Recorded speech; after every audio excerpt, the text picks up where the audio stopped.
बिस्मिल्लाहिर्रहमानिर्रहीम। अस्सलाम वालेकुम। मैं हूं जलील खान कुलाची। आप देख रहे हैं मेरा यूट्यूब चैनल। पाकिस्तान के सियासी मंजरनामे में आज पूरा दिन क्या कुछ होता रहा और मुमकिन तौर पर कल क्या हो सकता है, इस हवाले से डिस्कस करेंगे। आज की सबसे बड़ी खबर जो कि आईनी तरमीम के हवाले से है, 27वीं आईनी तरमीम।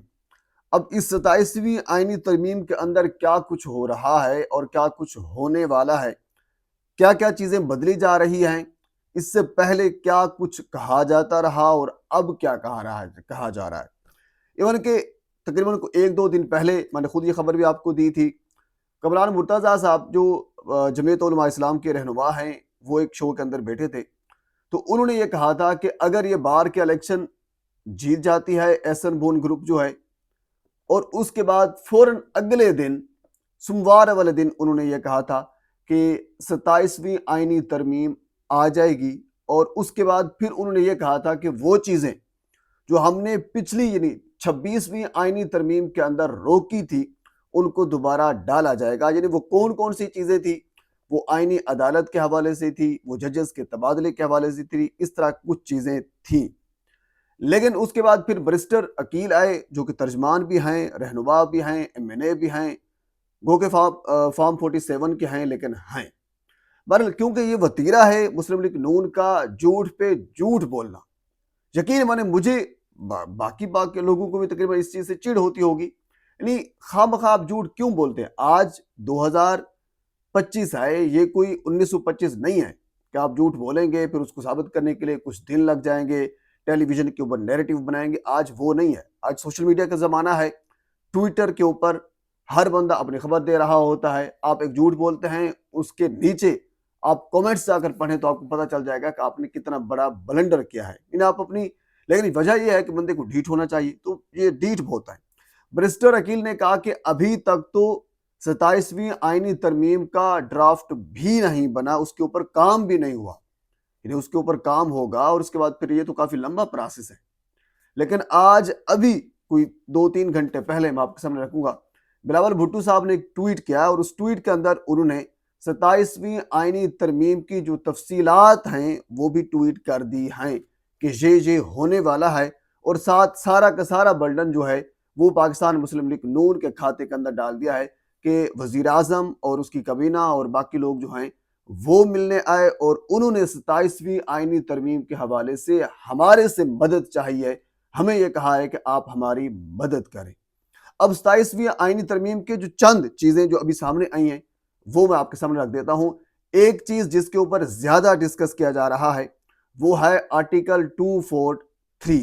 अब आर्टिकल 243 बेसिकली जो आर्म फोर्सेस हैं उनकी कमांड के हवाले से ये डील करता है कि क्योंकि जितनी भी अफवाज हैं इनका सुप्रीम कमांडर जो होता है वो सदर पाकिस्तान होता है। यानी सदर पाकिस्तान सुप्रीम कमांडर होते हैं आईनी हवाले से। वैसे तो अगर बात की जाए तो जो सदर पाकिस्तान इस वक्त हैं उनके अंदर कितनी कमांड है ये एक अलग सवाल है, लेकिन कागजी हवाले से आईनी हवाले से ऐसा था।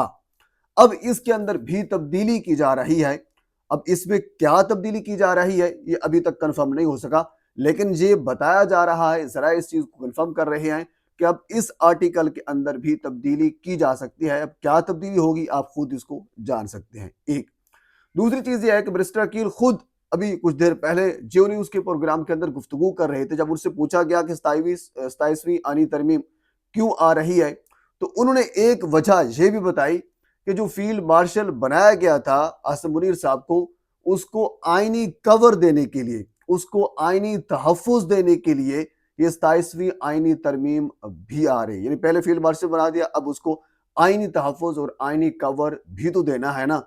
तो इसी वजह से ये 27वीं आईनी तरमीम आ रही है। जिस तरह बैरिस्टर अकील ने कहा था कि डंकी की चोट के ऊपर आएगी, क्योंकि उनको पता है कि ये हमसे रुकनी नहीं है, जिन्होंने लेकर आनी है और उन्होंने लेकर ही आनी है, हमारा तो काम ही नहीं है। तो ये उन्होंने ठीक कहा था। एक और इसके अलावा क्योंकि 26वीं आईनी तरमीम आईनी बेंच लेकर आई थी और उसके बाद फिर यानी आईनी बेंच होता था और एक वैसे जो रेगुलर बेंच है वो होता था। अब इस तरमीम के अंदर यानी 27वीं आईनी तरमीम के अंदर बाकायदा आईनी अदालतें होंगी। यानी जस्टिस याहिया अफरीदी साहब जो हैं वो कोई और काम करेंगे, क्योंकि आईनी बेंच भी मौजूद होंगे, आईनी अदालतें भी होंगी, तो ये काम सारे अपनी जगह पे होंगे। लेकिन जो जस्टिस याह्या अफरीदी साहब हैं, जो इस वक्त चीफ जस्टिस बने बैठे हैं, वो किस मेरिट के ऊपर बने थे वो एक अलग सवाल है, लेकिन उनका कोई और काम नहीं होगा अगर ये इस किस्म का जो अमेंडमेंट है वो हो जाती है। और इसके अलावा जजेस के तबादले के हवाले से भी ये भी बहुत बड़ा अलमिया था, इसको चैलेंज भी किया गया था, मामलात भी चल रहे थे इस्लामाबाद हाई कोर्ट के अंदर, और यानी एक कोर्ट का जज दूसरी कोर्ट के अंदर उसका तबादला कर देना, इस किस्म के मामलात हैं, वो भी इसके अंदर उन तमाम तर मामलात को डील किया जाएगा। ये चंद एक चीदा चीदा पॉइंट थे जो कि मैंने आपके सामने रखे हैं। अब एक बंदे ने ट्विटर के ऊपर एक ट्वीट भी किया था, बड़ा खूबसूरत था, कि आप बार बार तरमीम करते हैं तो आप एक बार आइन ही तब्दील कर दें ताकि बात ही खत्म हो जाए, तो आपको तरमीम करने की जरूरत ही ना पड़े।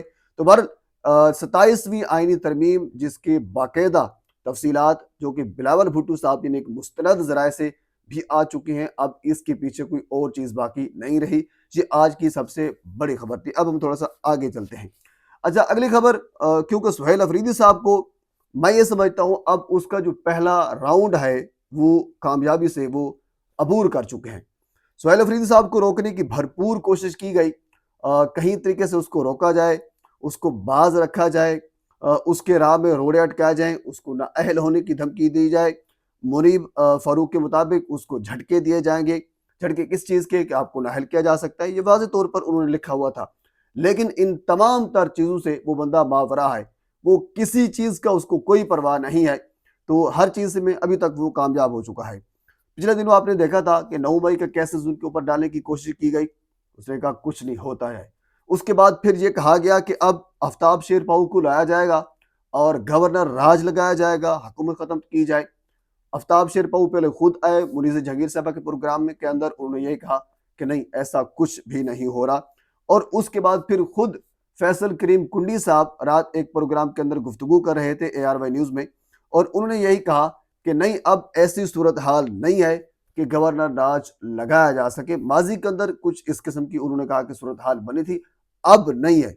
घोके सूरत हाल ठीक नहीं है, ये आप सब जानते हैं, लेकिन इसके बावजूद फैसल करीम कुंडी साहब क्यों कह रहे हैं कि अब सूरत हाल ठीक है? वजह यह है कि सुहेल अफरीदी बाज नहीं आ रहा, यानी डराने धमकाने की भरपूर कोशिश की गई कि आपको नाअहल कर देंगे, 9 मई के अंदर डाल देंगे, गवर्नर राज लगा देंगे, काबीना नहीं बनने देंगे, इलेक्शन नहीं होने देंगे, हलफ नहीं उठाने देंगे। ये तमाम तर चीज़ें आप देख चुके हैं कि ये इसको अबूर कर चुके हैं। तो इसी वजह से मैं ये समझता हूँ कि सुहेल अफरीदी साहब जो पहला राउंड है वो कामयाबी के साथ अबूर कर चुके हैं। अब अगला राउंड, उसकी तरफ बेशुमार चीज़ें अभी बढ़ रही हैं, जिसमें मुख्तलिफ जिरगे भी होने हैं।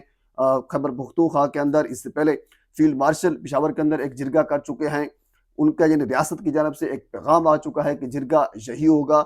लेकिन तमाम तर जो सियासी क़यादतें उनको बुलाया सुहेल अफरीदी ने और एक अपना जिरगा करने जा रहे हैं, वो एक अलग से एक चीज़ होगी। बहरहाल इन्हें आने वाले दिनों में भी जो बेसिक मकसद ये है कि जिस तरह खान साहब का एक मूड था, एक ऐसा बंदा जो एग्रेसिव पॉलिटिक्स करे, ऐसा बंदा उनको चाहिए था, और सुहेल अफरीदी उन तमाम तर यानी ख्वाहिशात जो खान साहब की थी उनके ऊपर पूरा उतर रहे हैं। हम थोड़ा सा आगे चलते हैं। अगली खबर यह है कि जो साबिक रहनुमा थे पाकिस्तान तहरीक इंसाफ के, फवाद चौधरी साहब हो गए, इमरान इस्माइल साहब हो गए, इसके अलावा कुछ और भी हैं, तो इन्होंने एक मुहिम शुरू की जिसमें सबसे पहले इन्होंने शाह महमूद कुरैशी साहब से जाकर मुलाकात की, क्योंकि इस वक्त शाह महमूद कुरैशी साहब अस्पताल के अंदर हैं। इवन के आज सलमान अकरम राजा साहब ने भी और शौकत बसरा साहब ने भी जाकर उनसे मुलाकात की। तो इन्होंने शाह महमूद कुरैशी साहब से मुलाकात की। उस मुलाकात के बाद मुख्तलिफ ट्वीट्स और मुख्तलिफ एक मोमेंटम भी बनता हुआ हमें नजर आया, और उसके बाद फिर इन्होंने ये फैसला किया कि अब हमारी जो हुकूमती वज़रा हैं हम उनसे मुलाकात करेंगे। और जब फवाद चौधरी साहब से पूछा गया कि कौन कौन से वज़रा से आप बात करेंगे, तो उन्होंने कहा कि नहीं ये मामला थोड़ा जिनके लिए इसमें कंपटीशन बढ़ जाएगा, नाम नहीं बता सकते, जो सीनियर वज़रा हैं हुकूमत के हम उनसे मुलाकात करेंगे। बेसिक मकसद ये था कि जो इमरान खान वाला मामला है उसमें तनाव कम करना था, जो बज़ाहिर इनकी जानिब से कहा जा रहा था। हालांकि पाकिस्तान तहरीक इंसाफ के जो कारकुन हैं वो इतने बाशऊर हैं, वो इनको आसानी से एक्सेप्ट नहीं कर रहे। लीडरशिप तो दूर की बात है, कारकुन भी, यानी वो लोग जो पार्टी छोड़कर चले गए थे मुश्किल हालात के अंदर, ان کو ایکسیپٹ نہیں کر رہے، لیڈرشپ بعد کی بات ہے، کارکن بھی نہیں کر رہے۔ بہرحال وہ اپنی جگہ پہ ہے، لیکن وزراء جو حکومتی ہیں جن کی جانب ان لوگوں نے جانا تھا، تو رات طارق فضل چودھری صاحب وہ وفاقی وزیر ہیں، وہ بیٹھے ہوئے تھے ٹی وی شو کے اندر، تو ان سے جب کہا گیا تو انہوں نے یہ کہا کہ فواد چودھری یا ان کے ساتھ جو باقی لوگ ہیں ان کے پاس یہ استحقاق ہی نہیں ہے، ان کے پاس یہ اختیار ہی نہیں ہے۔ انہوں نے یہ کہا کہ کیونکہ نہ تو وہ تحریک انصاف کے نمائندے ہیں، نہ وہ عمران خان کے نمائندے ہیں، وہ کس حیثیت میں حکومتی وزراء سے بات کریں گے، وہ کس حیثیت میں عمران خان سے ملاقات کریں گے، یعنی ان کا استحقاق، ان کا اختیار یہ نہیں ہے۔ تو حکومتی وزراء ملنے سے پہلے ہی ایک پیغام دے چکے ہیں ان کو کہ آپ کے بس کی بات نہیں ہے، آپ کے ہاں کچھ بھی نہیں ہے۔ تو یہ ڈیولپمنٹ جو ایک ہونے والی تھی یا ہونے جا رہی تھی، تو اس کا تو دھڑم تختہ ہو گیا۔ اب ہم تھوڑا سا آگے چلتے ہیں، اگلی خبر انتہائی اہم ہے، وہ پاکستان تحریک انصاف کی ایک نام نہاد سوشل میڈیا ایکٹیوسٹ خولا چودھری کے متعلق ہے۔ خولا چودھری کو اسلام آباد ایئرپورٹ سے گرفتار کیا گیا تھا۔ گرفتار کرنے کے بعد ان کو جب گرفتار کیا گیا تو فوراً میاں اشفاق صاحب سامنے آ گئے اور ان کے وکیل بھی مقرر ہو گئے۔ وکیل مقرر ہونے کے بعد ان کو جوڈیشل بھی کر دیا گیا۔ آج ان کی ضمانت کی درخواست بھی دائر ہو چکی ہے، اور ہو سکتا ہے جب تک ویڈیو آپ تک آئی ہو ان کی رہائی بھی ہو چکی ہو۔ تو اس کے بعد پھر شہباز گل صاحب کا ایک ٹویٹ آیا جو کہ انہوں نے میاں اشفاق صاحب کے متعلق یہ کہا کہ وہ ISI کے، یعنی ان کا ایک خلاصہ بتا رہا ہوں کہ وہ ایجنٹ ہیں، وہ اس قسم کے کام کرتے ہیں۔ تو اس حوالے سے خولا چودھری کے اوپر بھی باقی بہت سے جو سوشل میڈیا ایکٹیوسٹ ہیں وہ یہ بھی ٹویٹ کر رہے ہیں، وہ یہ بھی بتا رہے ہیں کہ یہ ایک فرمائشی گرفتاری ہے، اور یہ لگ بھی رہی ہے۔ ایک پرانی ویڈیو بھی خولا چودھری کی وہ بھی گردش کر رہی تھی، جس کے اندر وہ خود یہ کہہ رہی تھی کہ پاکستان تحریک انصاف کی وہ خواتین جنہوں نے گرفتاری دی ہے یا گرفتار ہوئی ہیں، ان کا پارٹی کے اندر قد کاٹ بڑھ گیا ہے، تو قد کاٹ کو بڑھانے کے لیے گرفتار بھی ہونا پڑتا ہے، تو اسی وجہ سے انہوں نے گرفتاری دی ہے۔ حالانکہ خولا چودھری وہ پہلے اسلام آباد کے اندر رہتی ہیں، کوئی ان کے اوپر کیس، کوئی کسی قسم کا کوئی معاملہ ہمیں نہیں دیکھنے کو ملا، تو اچانک ایئرپورٹ کے اوپر ان کو جا کر گرفتار کرنا، پھر اگلے دن میاں اشفاق صاحب کا سامنے آنا، جوڈیشل ہو جانا، رہائی کی درخواست اور ضمانت، یہ ساری چیزیں اچانک ہو جانا، یعنی کوئی مشکل، کوئی چیز برداشت نہ کرنا، یہ بھی اس چیز کی طرف نشاندہی کرتی ہے کہ یہ ایک فرمائشی گرفتاری ہو سکتی ہے، کیونکہ اس قسم کے شواہد بھی مل رہے ہیں۔ تو بہرحال یہ اب تک کی اپڈیٹ ہے پاکستان کے سیاسی معاملات میں۔ مزید اس حوالے سے اگر کوئی چیز میرے تک پہنچتی ہے تو بر وقت آپ تک پہنچانے کی کوشش کروں گا۔ ایک مرتبہ آپ سے گزارش ہے میرے چینل کو سبسکرائب کر دیں تاکہ آنے والی ہر انفارمیٹیو ویڈیو آپ تک پہنچ سکے۔ اللہ حافظ۔